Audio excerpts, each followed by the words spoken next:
여러분 오늘이 몇 월 며칠인지 아십니까? 12월 13일인가요 오늘이요? 예. 오늘이 13일 맞습니다. 예. 제가 설교를 준비하면서 오늘이 12일이라고 착각을 했는데 오늘은 13일이 맞습니다. 어제는 며칠이었나요? 12월 12일입니다. 제가 12 지금 사태를 좀 얘기하려고 이 질문을 던졌습니다. 한국에서 유행하는 영화 중에 하나가요, 서울의 봄이라는 영화가 있습니다. 1979년에 있었던 12 사태를 영화한 것입니다. 이미 잘 알고 있는 것처럼 1979년에 10월 26일 박정희 전 대통령이 이제 시해를 당하게 됩니다. 그리고 나서 나라가 이제 혼란한 상황을 그 틈을 타서 전두환 장군이 쿠데타를 일으키게 되는데 이것을 우리는 12 사태라고 부릅니다. 전두환 전 대통령은 육군사관학교 11기라고 합니다. 그래서 자신의 동기와 후배들을 중심으로 비밀 사조직을 하나 만들었는데 그 이름이 무엇이냐면 뭐예요? 하나회라고 하더라고요. 그 하나회 장성들을 중심으로 해서 이제 쿠데타를 일으키는 것이 바로 12 사태입니다. 사실 이런 일이 있었을 때에 이것을 저지했던, 반대했던 사람들이 상당히 있었습니다. 그 중에 하나가 누구냐면 수도경비사령관이었던 장태환 소장입니다. 근데 이분의 인터뷰를 들어보니까 당시의 그 상황들, 그러나 본인이 이 전두환 장군을 저지하는 데 실패했고 결국은 군에서 쫓겨나게 됐다라는 이야기를 하고요. 그리고 이제 자신의 아버지는 자신이 군에서 쫓겨났다는 얘기를 듣고 너무 분해서 술을 매일매일 마시다가 이제 과음으로 돌아가시게 됐다. 그리고 자신의 아들은 서울대를 당시에 다니고 있었는데 갑자기 실종이 된 거예요. 왜 실종이 됐는지 모르겠지만 실종됐다가 한 달 후에 이제 변사체로 발견됐다고. 그래서 참 비참한 삶을 살게 됐다고. 그러니까 자신이 한 권력자의 어떤 그 인생 가운데 반대했다는 이유만으로 뭔가 자신의 인생이 짓밟혀지고 비참하게 되는 그런 우리가 역사적인 그 과거의 모습들을 우리가 반추하게 됩니다. 사실 당시에 전두환과 함께했던 한화의 사람들은요, 이제 승승장구하는 삶을 분명히 살았을 겁니다. 막 권력의 맛을 보고 정말로 몇십 년 동안은 정말로 남부러울 것 없이 그렇게 잘 나가는 사람들이 분명히 되었을 것입니다. 아마 이러한 모습을 보면서 당시에 전두환 장군을 반대했던 사람들은 그 비참한 어떤 인생의 맛을 보면서 무슨 생각을 했을까요? 야, 내가 진짜 눈 한 번만 딱 감고 그냥 하라고 이렇게만 했으면 내 인생 참 편했을 텐데, 떵떵거리면서 가족들이랑 함께 했을 텐데 라는 생각을 하지 않았을까, 후회하지 않았을까라는 그런 질문도 해보게 됩니다. 그러나 하나님을 경외한다는 것은 무엇일까? 하나님을 신뢰하고 사랑한다는 것은 이러한 일이 있었을 때에 어떠한 편에 서는 것이 되어야 될까라는 그런 또 질문을 하게 됩니다. 권선징악이라는 말이 있죠. 무슨 뜻이죠? 아무리 악한 사람이 잘 나가는 것처럼 보여도 결국에는 선한 사람이 보상을 받고 악한 사람을 벌을 받는다라는 그런 의미를 담고 있습니다. 흥부와 놀부 이야기 혹은 또 콩쥐 팥쥐 이야기 등에서 결국은 착한 사람이 나중에 이제 보상을 받는다라는 것으로 우리는 그렇게 믿고 있습니다.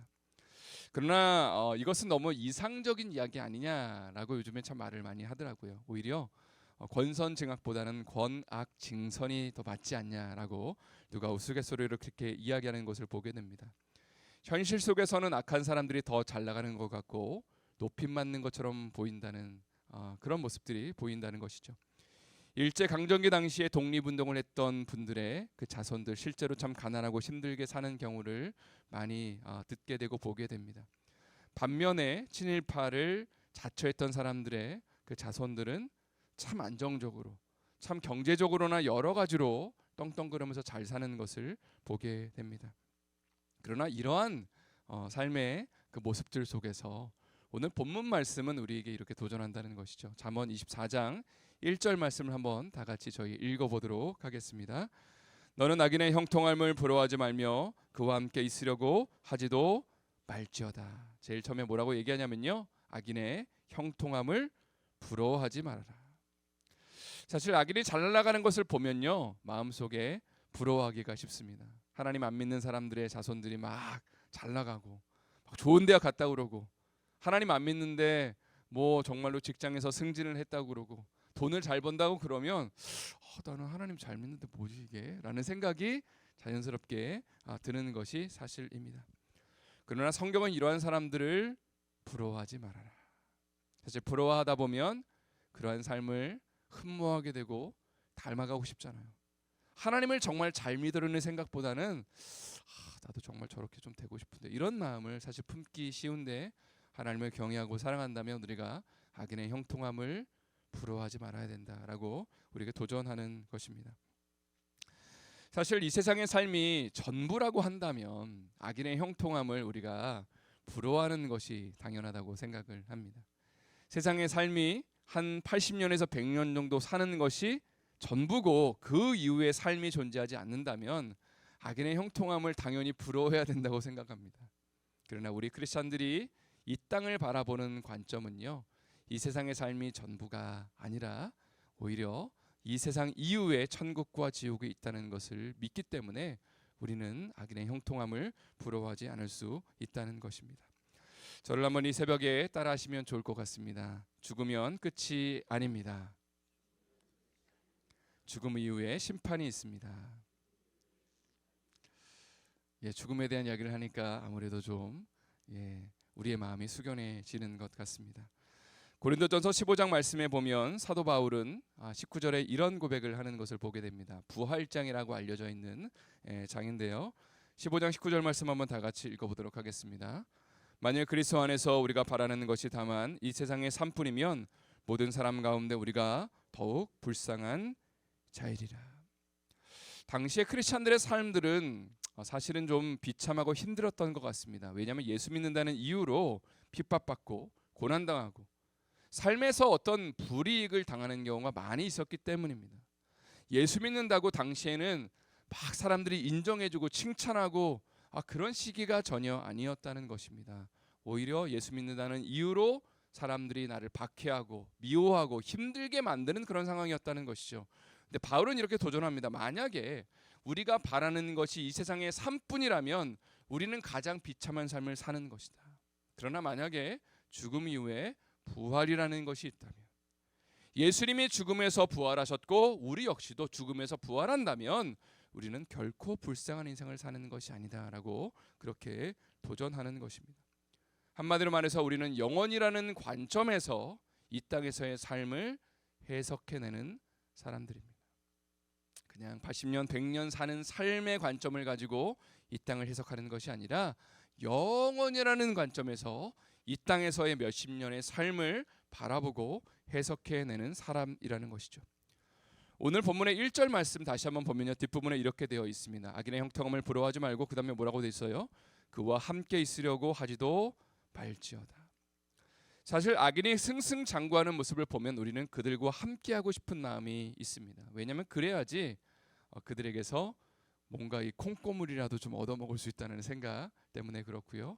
악인이 잘 나가는데 함께하지 않으면 우리가 해코지를 당할 수도 있고 복수를 당할 수도 있기 때문입니다. 그러나 오늘 본문은 악인과 함께 있으려고 하지 말아라. 그들에게서 영향받지도 말고 악인을 부러워하지도 말아라 라고 그렇게 이야기를 하죠. 왜냐하면 이것이 하나님을 경외하며 하나님을 사랑하는 자의 삶이라고 그렇게 우리에게 도전하고 있는 것입니다. 시편 37편을 보면요, 오늘 본문과 아주 동일한 고백을 하는 한 사람이 또 등장하는데 바로 다윗이라는 사람입니다. 다윗의 시라고 되어 있는데 한번 다 같이 읽어보도록 하겠습니다. 악을 행하는 자들 때문에 불평하지 말며 불의를 행하는 자들을 시기하지 말지어다. 다윗의 인생을 생각해 본다면 그의 인생 가운데 그를 괴롭혔던 사람들, 악인들이 누가 있을까 한번 질문을 해보게 됩니다. 아마 가정에서는 그의 아버지나 형들이 어렸을 때부터 다윗을 별로 그렇게 시덥지 않게 생각했던 것 같습니다. 막 면박을 주고, 야, 너 그것도 못하냐면서 그렇게 그냥 별 볼 일 없이 취급을 했던 것 같습니다. 장상하여서는 사울이라는 왕이 그를 10년 이상 괴롭히면서 광야에서 그는 지내야만 했습니다. 사실 악인들을 바라볼 때에 우리의 자연스러운 감정은요, 불평이고 화를 내고 짜증을 내는 것이 당연한 것 아닐까라는 생각을 하게 됩니다. 나를 힘들게 하는 사람들, 나를 괴롭히는 사람들에 대한 자연스러운 반응이 당연히 불평하는 것이고 짜증을 내는 것이고, 그리고 우리의 삶 가운데 뭔가 좀 험담을 하는 그런 모습들이 당연히 우리의 삶 가운데 일어나기가 쉽다는 것입니다. 사실 우리가 존경하는 사람이 우리를 좀 힘들게 하면 좀 이해를 좀 할 수 있겠죠. 아, 그래, 뭐 그럴 수도 있지. 그러나 악인이 만약에 우리의 삶을 힘들게 한다면, 또 악인이 득세하는 그런 모습들을 보게 된다면 우리는 당연히 좀 좋지 않은 부정적인 말을 꺼내기가 쉬울 것입니다. 그러나 다윗은 이렇게 고백하는 것이죠. 악을 행하는 자들 때문에 불평하지 말아라. 오히려 하나님을 신뢰하고 하나님을 바라보는 것이 우리의 삶을 향한 주님의 계획이고 부르심이라는 것입니다. 예수님도 이런 말씀을 하셨죠. 너희를 저주하는 자를 뭐라 그러셨어요? 저주하는 자를 저주해라 그러셨나요? 축복하라고 하셨고요. 너희를 모욕하는 자를 위해서 어떻게 하라고요? 기도하라고 하셨습니다. 그렇게 할 때 하나님의 은혜가 부어지게 될 것이다. 하나님이 너희를 보호하게 될 것이다라고 그렇게 도전하는 것입니다. 또 시편 37편 2절 말씀 한번 다 같이 또 읽어보도록 하겠습니다. 그들은 풀과 같이 속히 배임을 당할 것이며 푸른 채소같이 쇠잔할 것임이로다. 악인이 어떤 삶을 살게 될 것인지, 풀과 같이 배임을 당하게 될 것이고 푸른 채소같이 쇠잔하게 될 것이다. 고대 시대는요, 제가 질문 하나 드리겠습니다. 냉장고가 있었을까요, 없었을까요? 2000년 전에 3000년 전에 냉장고가 당연히 없었을 겁니다. 그러니까 아무리 파릇파릇한 싱싱한 채소나 풀도 며칠이 지나면 어떻게 되는 거예요? 굉장히 제가 어려운 질문을 지금 우리 성도님들에게 드렸습니다. 며칠 지나면 시들어지는 것이죠.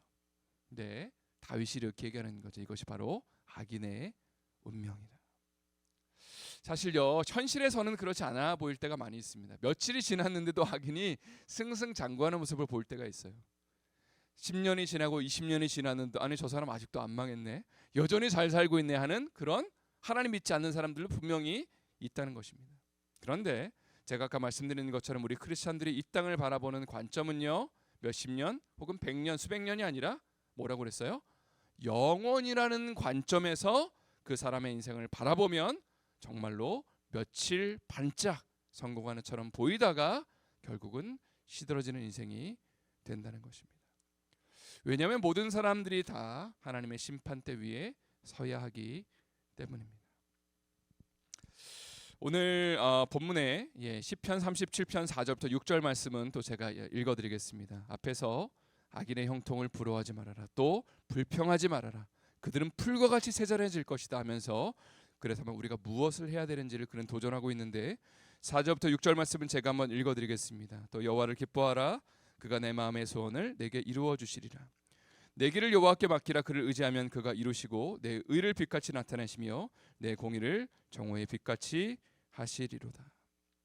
악인이 득세하고 승승장구하는 시기에 우리가 할 수 있는 최선은요, 악인에게 우리의 시선을 주는 것이 아니라 뭐 하는 것이 우리가 할 수 있는 최선이에요? 4절 말씀 보면 하나님을 기뻐하는 거, 하나님을 바라보는 거, 하나님을 예배하는 것이 우리가 할 수 있는 최선이라는 것입니다. 저는 한번 힘차게 따라하겠습니다. 여호와를 기뻐하라, 저가 내 마음의 소원을 이루어 주시리라. 아멘이십니까? 우리의 삶 가운데 하나님을 기뻐하고 하나님을 신뢰함이 넘치기를 축복합니다. 네, 이런 질문을 드리고 싶어요. 그럼 하나님이 기뻐하는 게 뭐냐? 하나님을 신뢰하는 게 뭐냐? 하나님 바라보는 것이 무엇이냐라는 질문을 던지고 싶습니다. 제가 시카고에서 유학을 한 지가 10몇 년이 벌써 지났습니다. 당시에 제가 이제 대학원 과정을 마치고 마지막에 졸업 시험을 쳐야 됐는데요. 이게 좀 어려운 시험이었습니다. 당시에 제가 전공했던 것이 비브리컬 엑서지스라고 성서 주석학이라고, 이제 구약 성경이 무슨 언어로 되어 있죠? 그렇죠. 할렐루야. 히브리어로 되어 있고 신약 성경은 헬라어로 되어 있습니다. 이거를 이제 원어를 공부하는, 원어의 오리지널 미닝을 이제 여러 가지 것들을 좀 이렇게 전문적으로 이렇게 주해하는 그런 전공을 제가 했습니다. 어려웠을까요? 쉬웠을까요? 예, 굉장히 어려웠습니다. 외국인으로서 특별히 굉장히 어려웠는데 어쨌든 간에 6시간 동안 시험을 쳐야 됐고요. 그리고 중요한 것이 이 시험에서 2번 떨어지면 영원히 졸업을 못하는 것이 학교의 룰이었습니다. 예, 좀 인정사정 없는 그런 시험이었고요. 실제로 당시에 20 몇 명이 시험을 쳤는데 좀 꽤 많이 떨어졌습니다. 실제로. 그리고 졸업을 못하는 사람들도 실제로 여러 명이 발생을 했던. 예, 그래서 제가 당시에 앉으나 서나 정말로 기도가 절로 나오더라고요. 하나님, 저 여기까지 이렇게 왔는데 어렵게 유학했는데 여기 떨어지면 절대로 안 됩니다 하면서 제가 주장했던 말씀이 바로 시편 37편 4절부터 6절의 말씀입니다. 또 여호와를 기뻐하라, 저가 내 마음의 소원을 이루어 주시리라. 내 길을 여호와께 맡기라. 저를 의지하면 저가 이루시고 내 의를 빛같이 나타내시며 내 공의를 정오의 빛같이 하시리라. 염려가 들고 고민이 들 때마다 사실 이 말씀을 주장했습니다. 그리고 하나님을 제가 기뻐하겠습니다 결단했고요. 이렇게 기도했습니다. 하나님을 기뻐할 테니까 시험에 무조건 주님 합격해야 됩니다. 예, 그렇게 제가 기도했습니다. 근데 시간이 지날수록 저의 기도가 좀 바뀌게 되더라고요. 어떻게 바뀌게 됐냐면, 하나님, 제가 하나님을 기뻐하는 것만으로도 충분합니다. 혹시라도 시험에 최선을 다할 것인데 떨어진다 하더라도 하나님을 저는 신뢰하겠습니다. 하나님을 기뻐하겠습니다. 하나님이 제 인생을 책임져 주십시오. 사실 우리의 인생 가운데 기도가 변화된다는 것은 참 중요한 것 같아요. 처음에는 우리가 원하는 것들, 우리가 바라는 것들을 기도하죠. 그러나 시간이 지날수록 하나님이 우리의 마음을 설득하십니다. 그리고 하나님을 바라보게 만드시고요. 문제를 쳐다보지 않게 하시는 거죠. 그래서 문제 때문에 내 마음이 근심하고 염려했지만 시간이 지날수록 하나님을 바라보면서 제가 하나님을 기뻐하겠다고, 하나님을 쳐다보면 하나님 내 인생을 책임져 주신다고 그렇게 고백하게 만드시고요. 그리고 정말 그 말씀이 저의 삶 가운데 새겨지기 시작하고 믿어지기 시작하였습니다. 그리고 나서 시험을 쳤는데 어떻게 됐을까요? 할렐루야. 자신감 있게 대답하십시오. 어떻게 됐을까요? 붙었습니다. 할렐루야. 그래서 하나님의 은혜 가운데 또 한 일주일 정도를 기뻐할 수 있었습니다. 일주일 정도 기뻐하니까 무슨 걱정과 근심이 찾아오기 시작했냐면, 이제 졸업을 하는데 갈 곳이 없는 거예요. 당시 학생 신분으로서 여기저기 교회에 어플라이를 하는데 아예 답장조차 오지 않아서 더 불안하고 힘든 시간들을 보냈습니다. 야, 내가 정말 이 인생이 어떻게 될까 고민했고요. 한국으로는 가기 싫은데 미국에서 좀 이민 목회를 배우고 싶은데 하면서 고민하는 가운데 계속해서 주장했던 말씀이 또 시편 37편 4절부터 6절의 말씀. 여호와를 기뻐하라. 저가 내 마음의 소원을 이루어 주시리라. 너의 길을 여호와께 맡기라. 저를 의지하면 저가 이루시고 내 의를 빛같이 나타나시며 내 공의를 종의 빛같이 하시리라.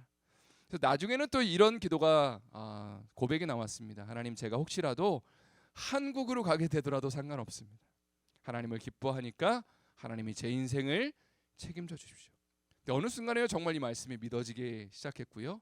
그리고 담대하기 시작하고 결국은 하나님께서 그 고백을 드리니까 저의 진로를 또 잘 인도하여 주셔서 또 캘리포니아 한 교회에서 사역할 수 있는 길을 열어주셨습니다.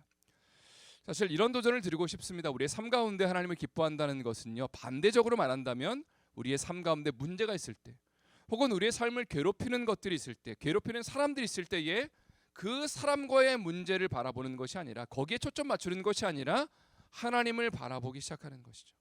하나님을 기뻐하기 시작하는 것이고 하나님을 의지하기 시작하는 것이고 하나님 앞에 우리의 삶을 맡겨드리기 시작하는 것입니다. 그럴 때에 하나님이 말씀하시는 것이죠. 내가 책임져 주겠다. 내가 너의 인생을 온전히 인도해 주겠다. 내 공의를 빛같이 나타내 주겠다라고 주님이 말씀하신다는 사실입니다. 이러한 은혜와 축복이 우리의 삶 가운데 넘쳐날 수 있기를 예수님의 이름으로 축원드립니다. 이제 오늘 본문의 16장으로 다시 돌아와서 24장으로 돌아와서 16절 말씀 한번 다 같이 읽어보도록 하겠습니다. 시작. 대저 의인은 7번 넘어질지라도 다시 일어나려니와 악인은 재앙으로 말미암아 엎드러지느니라. 의인과 악인을 대조하고 있습니다. 네, 이런 질문을 드리고 싶습니다. 여러분은 의인이십니까? 악인이십니까?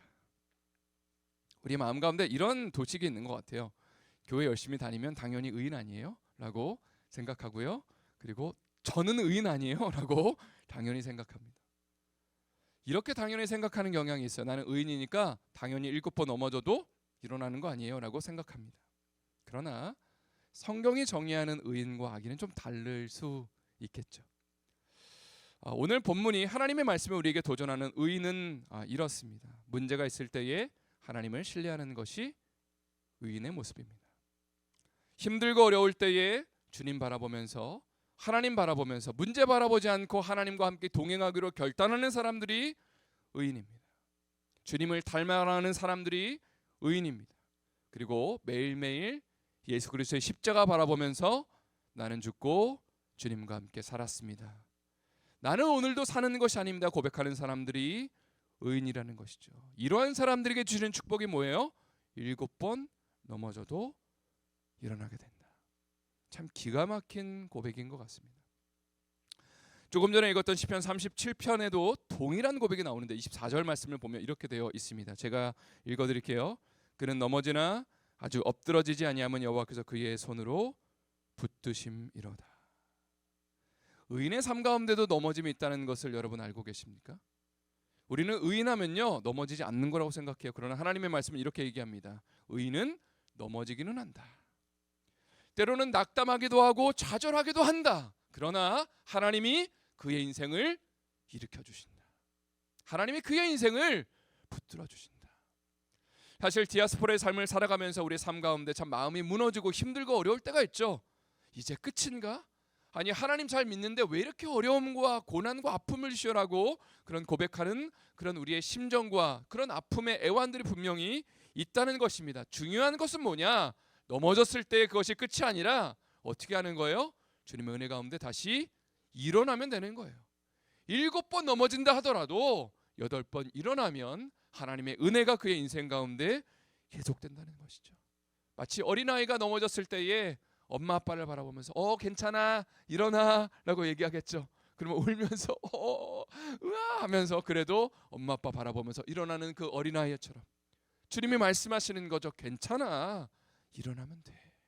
내가 너를 붙들고 있어라고 주님이 그렇게 우리 가운데 말씀하신다는 사실입니다. 마지막으로 시편 37편 25절 말씀 읽고 마치도록 하겠습니다. 시작. 내가 어려서부터 늙기까지 의인이 버림을 당하거나 그의 자손이 걸식함을 보지 못하였도다. 계속해서 넘어지는 가운데 일어나는 그 고백을 하는 그 의인이 이제 어떤 고백을 하냐면 내가 어려서부터 늙기까지 의인이 버림을 당하거나 그의 자손이 걸식함을 보지 못하였다. 하나님이 당신을 사랑하는 자들, 의지하는 자들을 책임져 주신다. 그의 자손을 책임져 주신다는 약속입니다. 사실 이 말씀은요, 제가 어렸을 때 예배를 가정 예배를 많이 드렸었는데 아버지가 많이 고백하셨던 말씀이에요. 본인의 삶 가운데 하나님이 주신 약속이다. 다윗이 이런 고백을 한다는 거죠. 내가 수많은 사람들을 봤는데 하나님을 사랑하는 자를 하나님이 책임져 주시더라. 그의 자손을 책임져 주시더라. 그러니까 나는 하나님 온전히 사랑하는 자로서 너희들에게 이런 축복을 주고 싶다. 하나님 너희의 인생을 책임져 주실 거다. 그런 마음을 가지고 나는 하나님을 신실하게 섬기고 있다라는 그런 고백이 저의 마음 가운데 지금까지도 남아 있습니다. 오늘 말씀을 마치길 원하는데요. 오늘 말씀의 제목 다시 한번 읽어드리도록 하겠습니다. 한번 다 같이 읽겠습니다. 시작. 악인의 형통함을 부러워하지 말라. 혹시 여러분의 삶 가운데 악인이라고 정의할 수 있는 사람들이 분명히 있습니다. 하나님 안 믿는 사람들, 혹은 제대로 신앙생활 안 하는 사람들, 그냥 막 사는 사람들, 그런데 잘 나가는 모습을 보면 부러워하기가 쉽습니다. 그러나 오늘 하나님의 말씀은 우리의 삶 가운데 영원이라는 관점을 이야기를 해주고 이 땅의 삶이 전부가 아니다. 하나님을 바라보고 하나님을 신뢰하고 문제 바라보지 말고 하나님 바라보면서 하나님을 기뻐해라. 저가 내 마음의 소원을 내게 이루어 주시라. 내 일을 빛같이 나타내시고 내 공의를 정오의 빛같이 하실 것이다. 너의 자손을 책임져 주실 것이다. 하나님이 그렇게 말씀하실 때에 내 주님이라고 고백하면서 넘어졌어도 다시 일어나면서 아멘으로 화답하는 우리의 삶이 될 수 있기를 예수님의 이름으로 축원드립니다.